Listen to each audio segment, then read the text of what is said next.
one of the things we were talking about last time you were here was that when you explained that there's 700 different languages that these Aborigines have, and that a mob, that's what they call like a tribe, a mob of Aborigines, could be just 10 kilometers away from another mob. Yeah, so one community to the next. They don't know what the other people are saying. Yeah, they wouldn't know their language. Which is crazy. It is crazy, yeah. And then, like, imagine that many different countries inside of America. Right. Like, there'd be so much conflict. So a lot of these communities had conflict with one another, and then certain amounts of them were actually pushed off the land as it become, farmland or whatever it might have been, and have now been pushed into like communities where there's all these other separate countries, essentially dialects, that are got to now coexist, and like they've been at war with one another since the dawn of their time, So it's like it's pretty full on when you think about it like that. And then the other thing that's really hard is, how do they teach that in schools where there's 700 different dialects? Are these, and they're not documented, these dialects, A lot of them aren't. A lot of them are dying out with the people, unfortunately. Wow. Yeah, it's a shame. This thing that you were saying about these cave paintings that show these animals, can we find those? You probably could, yeah. I'm sure there's something documented on the net more than me just saying they look similar. I'm sure there's something like that. But like whether they were a spiritual person or animal or being is hard to say. But, you hear stories about the hairy people and things like that. Like that ain't people, eh? Yeah, what is that? Australian Yowie. It's like a really skinny Darth Vader. We put the Western word on it. What is it? Yowie? Yowie. Like your Bigfoot. Oh. So did they... Whoa. What is that image? That's the Yowie? So this is... That looks like the bloody devil eating someone there. Something that... So these... And there's more... Wow, there's more than one of these. Yeah. Huh. This thing that they... What are they showing? Can. Yeah, look at the similarity in them. Wow. Isn't that cool? And what are those things to the left of it? Like, what is that thing? I don't know.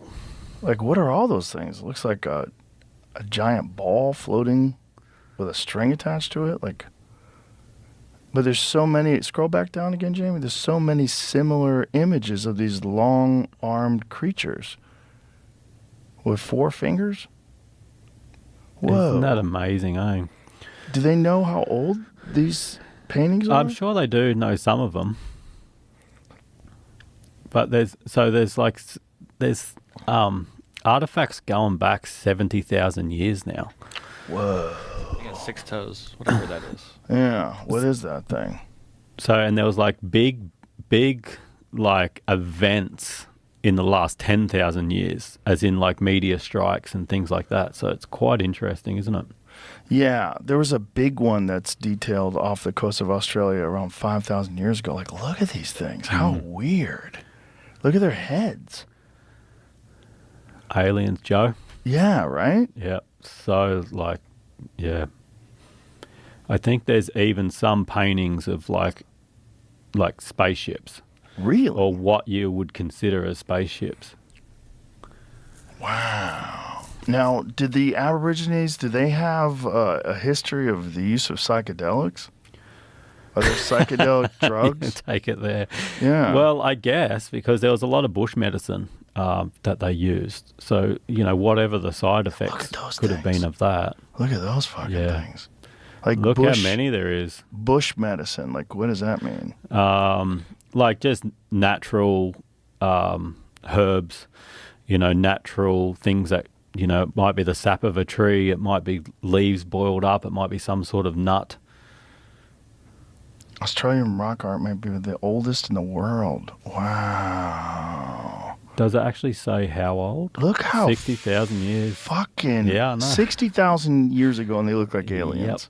I mean, those look Isn't exactly that incredible. Giant black eyes, huge heads. That looks exactly like the classic gray alien. Some paintings might also mean something else. So, like, I know we're looking at those as faces, but Right. so one of my company's logos it's a bunch of dots, and the words Nalia, which is in the Nullamar language, which is like the community that I'm near. In the Nullamar language, it means like people come together to create a community. And then so those drawings that we just looked at could also be similar to that. Like there's two communities that are coming together. Oh. The line in the middle might mean this is their land, which could be a ridge line, so your land's there, our land's here. Mm-hmm. And then the whole circle around it could actually mean the world or community, everything together. So even though it looks like a face, it could actually mean something a lot different. Right. And that's one of the difficulties in Australia with teaching the traditional peoples past is there's so much to it. And there's so much that's not understood from one community to the other. So it does make it very difficult. But it's sad that it is getting lost. Well, and when you're dealing with 700 different languages and people that have lived in this area for 60,000+ years, I mean, that is crazy. Yeah. I mean, how much work is being done to document all this stuff? I don't really know. A lot of these communities are very remote, so I don't know how much help there actually is for them. I don't know how many people can go to a place like that to document it. Right. I don't know how many people are actually qualified to document it either. So, it is very difficult. And do they have written language when it comes to this? Yeah, all of them? I believe so. Yeah. So there's 700 written languages. I don't know about written language really. Because it's one thing to speak a language because that's what you know, but what reason do they have to write it down? Right. Do they have an alphabet like we do, or do they share the alphabet? I don't believe so. Whoa. Yeah, I don't know enough to say too much because I don't want to offend these people, Right. And I'm definitely no expert on it. I can only give you, what I do know and what I've heard and learnt myself. But I think a part of the struggle in Australia with Aboriginal culture is that it's not a written language. So, like, how can it be passed on to someone else? You're either in the family and you grew up listening to the language and understand it, right? Or you don't. So, or you don't. There's a very famous painting that shows what appears to be men in crafts flying through the sky in the background of an ancient painting. Do you know what I'm talking about? I do. I actually have a page. One of the first pages I ever put on my website is like a bunch of these because throughout history, there are these indications of ships, of craft. But you know the one I'm talking about? It's like, and yes. that's the shape of it. It's also like a plate turned on its side, and then there's a person inside of it. Yeah, man. It's flying through in that same, that's it. Yeah. Like, look how it's flying. But, the thing is that everybody can say art. The one above that's pretty cool because that was a hidden thing. I've studied that one where it says Discovery 15th century. Above her left shoulder, there is an object. And if you really zoom in, look at the dude staring up at it. As a painter, my wife is a painter. Everything is intentional. Which guy? Where's the guy? The guy on the right over there. It's pretty cool. Looking up. So I think that's 15th century, it said. So the problem with this, Joe, is go to the original one, the one that we just looked at, Jamie, the one right before that. Yeah. So you get a big picture of that. Yeah. That is so strange. Like here man. you got Christ being crucified and then above him UFOs. Like is that supposed to be aliens or is that supposed to be angels? Like what is that supposed to be in these things that they have? It's real similar to what we're talking about here. That's the argument of Miracle of Fatima, let's say. I mean, again, this is so speculative. We have a witness here of Pilate, but when you see something like the Miracle of Fatima, if you look at What is the Miracle of Fatima? God, that's that one that was, considered a real miracle by the church, and the 3 kids were getting messages, I'll get this all wrong, but for like months that they're going to be visited and to bring people in bigger and bigger groups gathered to where there was over 100,000 people. What year is this? 1917. 1917. So, dozens of thousands, if not hundreds, but dozens for sure, see an event. a mass sighting of something that happened. We're talking people that were religious, people that weren't religious, doctors at the time. That's not a real image, is it, No, Jamie? that one was doctored a little bit, so you could see like they're all looking at something. But that's not real. Yeah, But that's that thing wasn't really that's there. the crowd, right? The crowd is real. Is that right?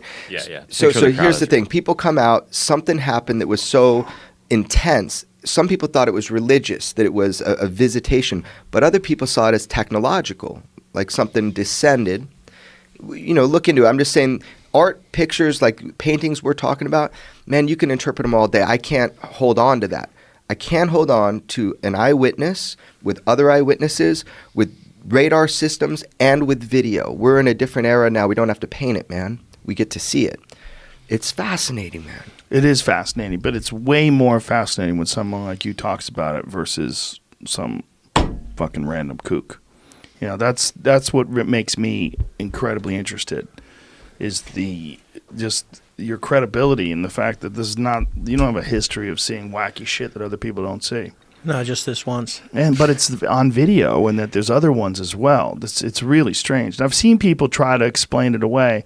And what I don't like about when they explain it away or attempt to explain it away is that they're trying really hard. They're not going, who knows what this fucking thing is? They're not looking at it like cleanly. They're looking at it like a quote-unquote skeptic. I don't like the idea of being a skeptic.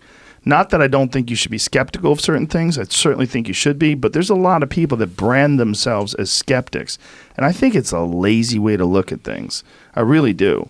Because I think you're just looking for the holes in things without looking at it objectively. If you wanted to be a scientist, if you wanted to be someone who is a fan of science, then you have to look at it as a thing. Like, look at this information and let's study this without any bias, any preconceived notions. I don't think they're doing that. They're looking at it and they're trying to find a way where they can justify that it's fake.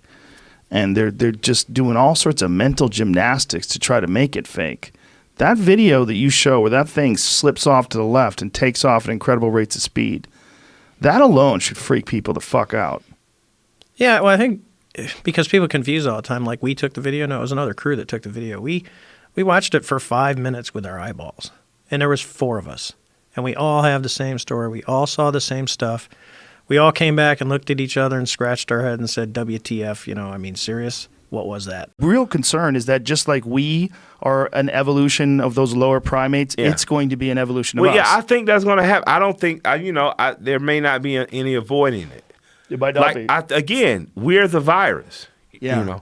And this is just one of my thoughts. This is me saying unequivocally that But we we're are cool. the virus. The thing is, I like people. This is the other side of it. People are cool. Yeah, They're cool I to hang often around pray with. that aliens go ahead and attack this motherfucker, so white people and black people will cut the bullshit and finally have to unite like one great movie of Red October. Dude, I think we're going to get our asses kicked every I'm not single saying we're time. not, but Don't do at it. least for one time in humanity, all the Yes. empires would have to unite. Like, that's what I'm saying. Do Like, you remember that Reagan speech? No. You never heard it? Uh-uh. Reagan actually said that I forget who he was addressing. You may be the but first it's a person famous- to ask, besides him putting in the civil rights, the King Day, you might give me the only other thing I like about Ronald Reagan. It was a very strange thing he it to said. me. Okay. And one of the things that was really strange about it was that it shot off this gigantic wave of conspiracy theorists who are thinking that they're going to tell us something about alien contact. Check this out. Listen to this. Some outside universal threat. I occasionally think how quickly our differences worldwide would vanish if we were facing an alien threat from outside this world. Dude. And yet, I ask you, is not an alien force already among us? What could be more alien to the universal aspirations of our peoples than war and the threat of war? Tell you what, dude. Ronald Reagan knocked it out of the fucking park right there. With that no matter speech, what you say. straight up, I have a song called Reagan. Many of you know. Wasn't the biggest fan of him or many U.S. presidents because I rapped about more than him in there. But that definitely is going to make it on a Killer Mike song. Really? I that's have awesome. to. You got Yeah. just Killer Mike and LP. We definitely, if anybody think aliens are going to come kill us all one day, so I'm going to maybe suggest to L. Hopefully he'll use it, but if not, fuck it, I'm gonna do it. That shit is amazing. Yeah. Yeah. But- Do you think that it is possible that aliens came down and manipulated the genetics of lower primates and created people? I'm willing, based on all the theology, I'm willing to accept it. That's a possibility, because I don't think that we're alone. Right? I just don't. There's nothing. Even if there's some divine thing that woke up and decided to make us, and we're special children, and we're on Earth, the blue planet, there had to have been some other things made or played with. Right? I don't think that. I think it's very arrogant as a human being to think that it's just us, right? Mm-hmm. And I think that the possibility that something made it here and something happened exists, absolutely. Because if we're experimenting on animals and things, my daughters are me. Their temperament is me. Their curiosity is me. Like I'm looking at Michael and I'm looking at Anaya and I'm like, arguing with Anaya is like arguing with myself. She doesn't know why she acts like that. I don't know. Now, if I can look at my pit bull and say, well, her mother acted like this, and this is why I know she's coded this way, I know her father was this, then I have to look at my daughter and say, on a genetic basis, 23 of my chromosomes, I know our temperament is like that. I know why Michael is not going to argue. She's a smart kid. She's an art student. But the minute you put her in danger, she's going to punch you. You know what I mean? That's what it's going to be. And it's not going to be anything else, because she is going to protect her. So it's like, I have to think that my curiosity, if nothing else, my drive to do this. So if you take the primate side, you say, well, you know that I have to live amongst this. I got to survive as wolves, as lions, tigers, bears out here. I have to go high. I have to create shelter. There's something else with a very small input could have dropped here, landed here. And what's crazy, if you look into Nation of Islam philosophy of sorts, they have a UFO type philosophy. Something here, and by their mind, a scientist created, all of the went a ray and kind of created the different races. But something could have come here, and it gets here, and it says, boom, if I do this and this, and I create this, and then we set upon evolution, we end up here. Or that just could be, me stoned, having watched too many sci-fi movies, but it's possible. It is possible. There's zero evidence for it, but it's certainly possible that if we could go to another planet that we knew had life, that it's possible if we found some lower primates that we would manipulate them. Yeah. It's very possible. No, if we had a full survey of another planet, we got there and okay, here's the good news. Good news, a lot of life. Yeah. Bad news is the most intelligent thing is basically a chimp. But we got some ideas, and what we're going to do is we're going to plant some seeds of our genetics in some of these chimps. They're going to be smarter than the other chimps, and then we're going to leave mushrooms everywhere. Yeah. Why not? Yeah. Leave the mushrooms everywhere. Let the chimps eat the mushrooms. Maybe we're in a fishbowl. Maybe. Yeah, because again, we very arrogantly think of ourselves as top choice, but maybe we're just a virus on this living thing. Maybe we say, but you think about it. We could go extinct. Yep. A mass virus could kill us all. Yep. That's what we're constantly fighting. The Earth wouldn't stop. But the thing about a virus is, virus is wholly negative in our eyes. I don't think we're wholly negative to each other. I don't think a virus thinks it's wholly negative. So what I'm saying is when they're eating you up, you're having a good party. When you get the flu, they're like, dude, it's a party up in this fish. If this thing is really a living thing, if the Earth is really a living thing, we are possibly the worst things for it. Oh, for sure. Why shouldn't it get rid of us? Other than meteors. Yeah. Yeah. We're the worst thing for not just the biological life, but the particulates in the atmosphere. And now we're creating technology that's going to eventually kill us and get rid of us that may be able to live in harmony with biology. Maybe. So, maybe it's over for us in a few thousand years. Human evolution. Do you ever stop to think, what are we going to be like a million years from now if we do survive? Have you ever done this sort of thought experiment where you say, okay, if things keep going the same way, we used to be very strong and very hairy, and we're getting progressively softer as we don't need to use our bodies as much. Our brains are getting larger, our heads are getting bigger. Do you do that sort of thought experiment to see what we're going to become? Not in a systematic scientific way, because the process is so fraught with incredible detail that I think it's hard for anybody, even experts in evolutionary biology, to really tell us anything that will hold water, that's really predictive. But on a general level, because people often wonder, why is it that we haven't been visited by aliens, right? This is a thing that comes up whenever you're talking about other life inside the I was gonna universe. get to that in a minute with Yeah, you. but the answer to that could be quite straightforward. Nobody out there cares about us because we're so ill-developed. We're so young on the cosmic scene that there's nothing interesting for them to find here on planet Earth. So to me, there's a natural explanation for why there can be other life out there, and yet they don't hang out around planet Earth, just the way we don't hang around an anthill to try to have a conversation with, what's going on inside that particular structure. I buy that argument the least. You do? Really? Yeah, Okay. because we're interested in butterflies. Butterflies are so boring. We're interested in moles. We're interested in interested in squirrels. we're interested in them for very specific reasons, Sure. right? So typically we're interested either because we want to see the evolutionary development that yields this particular life form, or because there's a general curiosity about how this object is put together.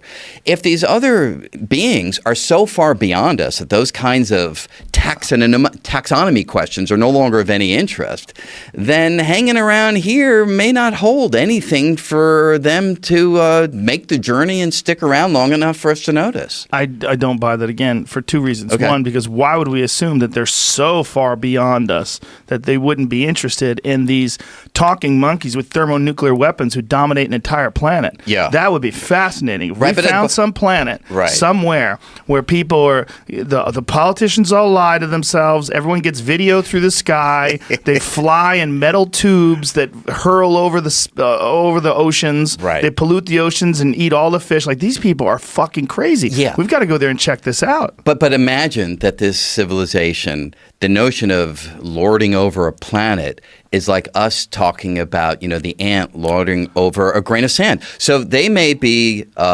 galactic as opposed to planetary in their hegemony. Mm-hmm. And the notion of some little tiny rock orbiting some nondescript star in the suburbs of this completely ordinary galaxy off there on the side may not have the kind of pull that you imagine that it does. Oh, I disagree.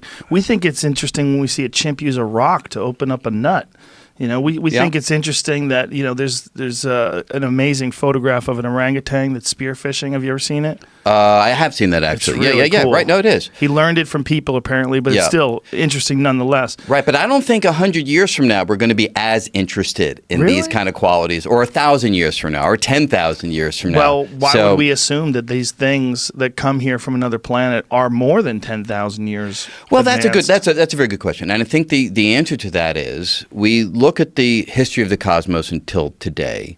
And let's just call it our universe to be concrete, 13.8 billion years.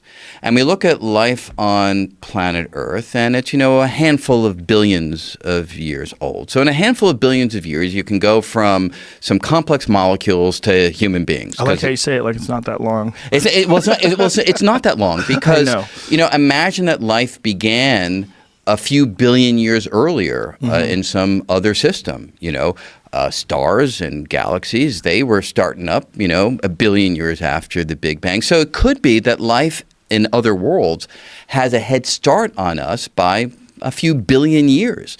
And we know what can happen in a few billion years. It can take us from single cell to us. Sure. And you can imagine from a few billion years from now into the future, it could be radically different. So to say it's 10,000 years ahead of us, that to me would be the unexplained coincidence. How unlikely that they started and we started within 10,000 years in the span of billions of years. That seems unlikely to me. Does it seem unlikely when you're talking about the infinite size of the universe, and there's perhaps an infinite number of Brian Greens out there talking to an infinite numbers of me? Good point.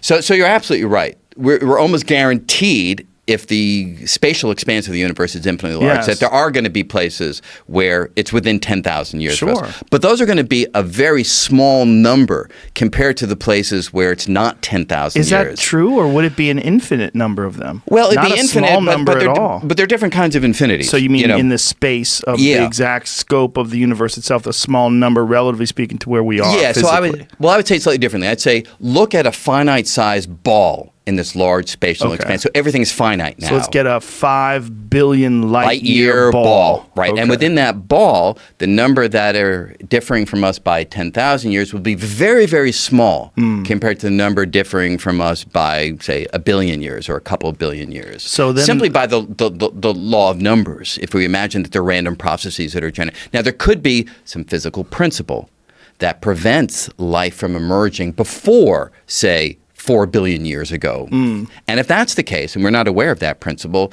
then you'd be absolutely right, that we'd all be roughly at the same starting point, and there's no reason to suspect that they would be so far ahead of us. But I don't know of any such principle. But yeah, you almost have a reductionist view of this, right? Like so if you had a guess, if you had $100 to bet, has alien life ever observed us? You would say no. Well, by observed, you mean could they just turn a big telescope in our direction and gather some radio waves?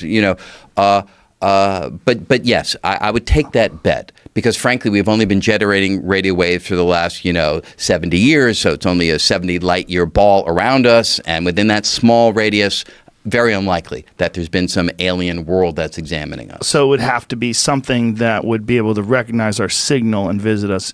Right. But don't we look at observable planets and solar systems and discover Goldilocks planets? We do. And we examine those planets from vast distances away. Yes. And wouldn't you assume that a life form that is perhaps thousands of years more advanced than us with the exponential increase in Yes. technology, I mean, if they ever got to the point where we are, that they would see these Goldilocks planets as well and recognize that Earth is one of them? Yes. However, if they are so far away, they're going to be examining Earth as it was hundreds right. of Good point. thousands or millions or billions of Right, years ago. right. So if you truly want them to be examining us in the sense of human presence on planet Earth, then it's a much more difficult proposition to imagine that they've actually been doing that. Is it possible there's another way to examine things where you're not hampered by the speed of light?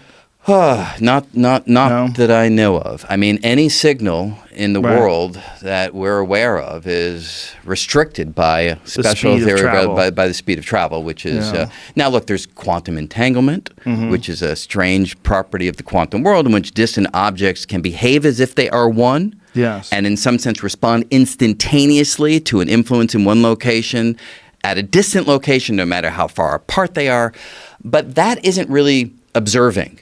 That's more realizing correlations between physical properties at widely separated locations. But I'm not aware of a means of leveraging that to actually observe what's happening in some distant location, even if you do have quantum entangled particles. But this is one of the things that they say, people that have been abducted. I had Travis Walton, this guy. I've seen. This guy I've watched with it. his Yeah, bobblehead. Yeah, I've watched He's it. very compelling in his descriptions of his encounter with these beings. But one of the things that he was saying was they were talking to him, but it wasn't with words. Like they were communicating with him, and he understood what they were saying, but it wasn't. They weren't saying things in a like, "Hey, Travis, why don't you relax? Because we're here from planet fucking whatever it is." The information was flowing faster Yes. because it was like boom right away. What I think, you get it. Yes, they were explaining things to him in some sort of a telepathic way. Wow. And it was mind-blowing to him. And I think that that's probably the future of communication. Just like you can transmit information from phone to phone, right? You can call people. They're nowhere near you, but you can talk to them. You can send a video to someone. It's going through the air. It's just data, right? It's just information. Do you think Travis and Bob Lazar and all these guys that have extraordinary claim believe what they are telling you? I Yes. don't know if what they believe is true, but what do you think they believe what they are telling you in a way that they're not lying, they're telling the truth of what they're believing? I can't tell for certain, but I believe Bob Lazar. I believe what he's saying is true. I believe he's telling me. Now, Bob, he had one moment where he was passing by a window and he said he saw something that was small and these people were standing over it, and he didn't know if it was an alien or whether it was some sort of a a form that they were trying, like a doll or something that's supposed to represent the size of an alien or some sort of a model of an alien. But he remembers he looked briefly through a window and he saw something small. He didn't see it move around, didn't see it talk, so he doesn't know what he saw. Yeah. Because in his world, as he explained it, when he was working at Area 51, Site 4, that's where he worked. He said that it was very compartmentalized. And he's saying it was one of the problems with them trying to figure out, now this is assuming he's telling the truth. Yeah, of course. One of the problems they were trying to figure out was how to back engineer these devices, these ships. But the problem was they weren't allowed to communicate with other people outside of this very limited group of people that had access to these vehicles. And the people that were involved in the metallurgy were not allowed to communicate with the people that were involved in whatever the propulsion system was. They didn't understand what they were trying to decipher these things. But he said, and if you listen to the podcast that I did with him, that it didn't work because the scientific method requires multiple people to communicate and share ideas and explain, and they didn't do that. You can't improve like that. Right. You need to share idea. Right. You can't do something and compartmentalize everything. But my communication with him, I don't know if he was telling me the truth, but he didn't seem deceptive. Yeah. And he's a brilliant guy. Yeah, it's clear he's clearly like borderline genius. You hear him speak, he's very educated. And some of the things that he talked about came to fruition. Like one of the things was there was a concept of this thing called element 115, right? Yeah. Now that was not really proven until the 2000s or somewhere in the 2000s. They used a particle collider and created this thing where it was a very unstable, very short-lived particle. But he was saying that wherever these beings are from, they have figured out a way to utilize a stable version of this element 115, and that's how they propel themselves. The things that he was describing were also exactly the same things that were experienced by Commander David Fravor, who was a guy who is a jet pilot. I saw, yeah. Yeah, and so he experienced this thing move in that same direction, that same way, where there was no visible propulsion system, but they tracked this thing going from 80,000 feet above sea level to 1 in 1 second. So that's the amount of time that it takes radar to track this. So it might have been less than a second. Yeah, this thing traveled from 80,000 feet to 1,000. No time. To 1 feet. It's like that thing with the hand. He says he measured the distance between the bone and when you get in, you put your hand in it and measure the distance between your bone and the... the scanner. Yeah. Yes, the scanner. There is a lot of things like this. And, like Zachariah Sitchin was... there's a lot of stuff that you can think of that how could they know that at the time? But it's well, the Zachariah Sitchin stuff is interesting, right? Yes. That's all the Sumerian text. The Sumerian text is some fascinating stuff because it's all from 6,000 years ago. And by the way, Zachariah Sitchin, he's very controversial. There's even a website called sitchiniswrong.com, and it's basically scholars of ancient Sumerian who say that his translations are completely off. But even if his translations are off, there's still a lot of really confusing stuff about ancient Sumer. And one of the things is their depictions of the solar system. They had a depiction of the solar system 6,000 years ago that shows the sun in the center, and it shows all of the known planets in the outside, and they're relatively accurate in terms of the size. Yeah, and how about the formation of the Earth? Tiamat, Marduk. I don't remember which one is what, that's formation of the Earth. That's the model that Yes. we use today. Well, the scientists... The asteroid belt, Yes. that's the model that we use today. How did he know that at that time? I don't know how they knew that. When you're saying it's Earth 1 and Earth 2, and what that means is that there was an original version of Earth, and then Earth was hit by another planet at some point in the distant past, and that's what created the moon, and that's also what created the asteroid belt. That goes on the different direction than the rest of the planet. Like they knew that too. Well, there's also a thing called Bode's law, and Bode's Bode's law measures the distance between planets, and it's based on the mass of the planet. And they figure out, because of the mass of the planet, how far these planets are from each other. And one of the things that fucks that up is the asteroid belt. I think what I might be wrong about this, but the distance between Mars and Jupiter is one of the things that screws that up, and they think that's explained by the asteroid belt, that some collision created this asteroid belt and created all of the, I mean, there's something like 900,000 known near-Earth objects that were created by the impact of these planets. One thing I believe, and I'm sure you're the same because you had a lot of these guys on your podcast, like Graham Hancock, Yes. Randall Carson, Jonathan E. West. Like, Yes.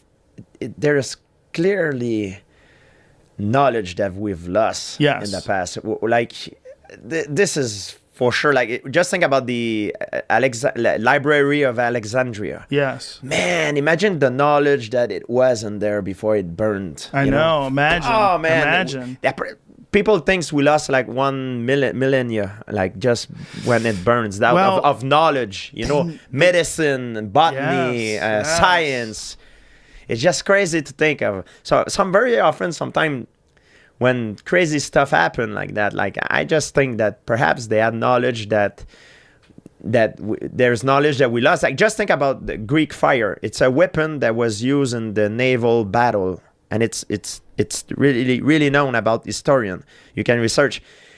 They still don't know exactly how it works, but it was so destructive. It was like, at the time, it was like a secret weapon. Like, they didn't want to share, and it was known to be very efficient in naval battle. I don't know what that is. I don't know about Greek fire. If you go Greek fire, you'll get it. Boom. It was used in naval battle. So they used to throw fire, flames, and people that are burning, they still burn in the water.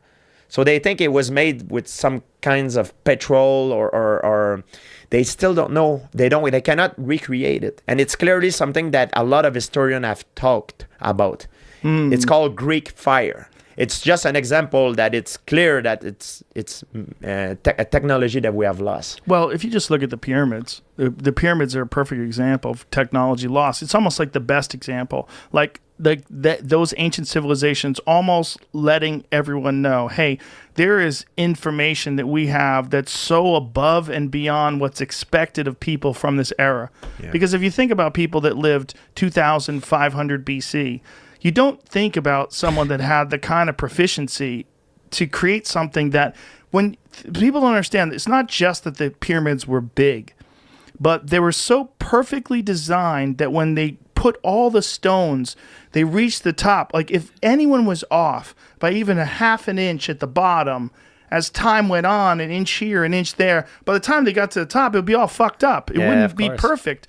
But the pyramids were so amazingly perfect, and they were originally covered in smooth limestone. So smooth, polished limestone that would probably be insane to look at if you were staring at it from a distance. Like this immense structure of 2,300,000 stones, some of them cut from quarries hundreds of miles away, all perfectly aligned and put together by these people that lived thousands and thousands of years ago. You know, that most scholars would say that they use a ramp, but if you think about it, like, there's other scholars that would counter that by saying the construction of that ramp need to be in an angle that it could be so difficult to do that it will challenge the construction of the pyramid itself, you know? Well, again, it's like maybe they use a ramp. I don't know what they used. We don't know, But whatever they used, it's so amazingly precise that they were able to make this 2,300,000 stone structure. This still to this day. I haven't been, but I have friends that have gone. Like my friend Andrew Schultz just went. Danica Patrick, the race car driver, she told me she just went. People that I know that have been. My friend Eddie Bravo, when he went, he's like, you get there, you're like, what the fuck? Yeah. It's so big, apparently. It's like an awakening. Yes, that our idea of what it is, when you see it in a photograph, it looks incredible. But I guess I need to go, because I guess when you see it in person, it's just like a complete reset. Like it recalibrates what people are capable of, because you have to think like, man, this is 4,500 years old. Think It's about amazing. Darren Couillou, Gobekli Tepe. Yes. Man, it's Gobekli Tepe's the thing that 10,000 happened- years older, Yeah, right? yeah, it's like 12,000 years old. You know, like at least. like Yeah. how do you conceive that? And sometimes what happened is that it get and infected by other civilization that passed there after that Yeah. construction. So they think they are the one that built it. I think is it Pumapunku, the one that Yes. there's clearly two different technology. You see the stone are perfectly aligned with like perfectly cut. Then you Yes. have other stone that are just on top, like it's like a butcher's job, and it's clearly not the same technology, the same people that built these two layers, So Right. Well, it's that was just also fast. John Anthony West's concept of Egypt, that there's multiple eras, and that if you go deeper, like some of the stuff that they found when they dig deeper in the sand was a different construction method. It looked different designs, but still equally complex and fascinating. It's like there's probably many eras of human civilization, and there's probably been whatever it is, whether it's disease or some sort of a natural disaster or something that happened. Asteroidal impact was John Anthony or was Randall Carlson's and Graham Hancock's. Yeah. That's their theory. Is that 12,000 years ago, Yeah. at the end of the Pleistocene era. Yes. But Homo sapien is date to 3,000 years old. So imagine How many? 3,000. No, Homo sapiens. Homo sapiens 3,000. I think it's older than that. I think it's several hundred Three- thousand. 300,000. Sorry. Oh, yes, Three- yes, yes, 300,000. yes. Sorry, my English. Yeah. Oh, right, Homo right. sapien is 300,000 in Morocco. That's just I'm 100% sure. That's why I read about this kind of stuff. I think they think it's somewhere in that neighborhood. Yeah. Yeah. But so if you take that 300,000, 300,000 time for an evolution. Right. Why would it be only in the last 10,000 years that we would, Invent such immense structures. Like it's kind of strange. It doesn't make sense to me. Well, it's also we're so different from all the other animals. Like we're the only animal that wears shoes. We're the only animal that wears clothes. We're the only animal that really manipulates its environment the way we do. I mean, other animals think, bees make beehives and shit like that, but they don't do anything even remotely interesting in comparison to what we're capable of doing and what we have done for thousands and thousands of years. And why? One of the things that Bob Lazar said that he was taught when he was at Area S4, at Area 51 S4, was that one of the things that they were telling him was that human beings are the product of accelerated evolution, and that these creatures occasionally come back to check upon our progress. And yeah, which is crazy. Wow. But that might be how it works throughout the universe, is that these beings that are very far advanced, they come back and they see these creatures that are pretty close, and they give them a little boost. They push them ahead a little bit, because otherwise it would take so long. And maybe we don't have the amount of time because of the fact that we're in this fucking shooting gallery of asteroids, that these things come down and whatever progress you make is wiped out by impacts or by supervolcanoes. It's crazy, but it's not that crazy. If you look at the belief of human being through evolution, like in ancient Greek, they believe in they were believing in different gods, like in different times, different civilization had different belief. Now some people believe Jesus walked on water, which is fine too. That's their belief, If you believe that human was, the result of alien beings, it's another belief, It's not. Everybody believe in different things. It's not that crazy if you think it's about not. what It's we're not. doing.